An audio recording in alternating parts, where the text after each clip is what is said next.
ಬ್ಯಾಡ್ ತಡ್ರಿ ಗುರ್ತ ಮಾಡ್ಬೇಕು ತಡ್ರಿ.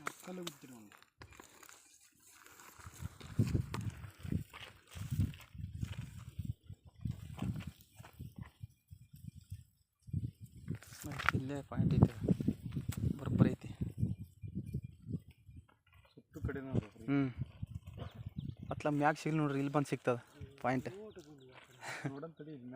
ಮತ್ತು ಇನ್ನೊಂದು ತೋರಿಸ್ತೀರಿ, ಎಲ್ಲಿ ಬೇಕಲ್ಲ ನಿಮ್ಗೆ ಬೇಕಾದಲ್ಲಿ ತೋರಿಸ್ಕೊರಿ. ದೊಡ್ಡ ನೀರು ಐತಿ ಇಲ್ಲಿ, ಅದಕ್ಕೆ ಹಂಗೆ ಮಾಡಂದಿತ್ತು. ಫುಲ್ ಜಾಸ್ತಿ ಇರ್ಲಿಕ್ಕಂದ್ರೆ ಸ್ಲೋ ತಿರುಗ್ತೈತಿ, ಸ್ಪೀಡ್ ತಂದ್ರೆ ಜಾಸ್ತಿ ತಿರುಗ್ತೈತಿ. ಹಂಗೆ ಸ್ಪೀಡ್ ನೋಡ್ರಿ. ಹೌದಾ, ಪಾಯಿಂಟ್ ಬರೋಬ್ಬರಿ ಐತಿದೆ. ಹೌದಾ,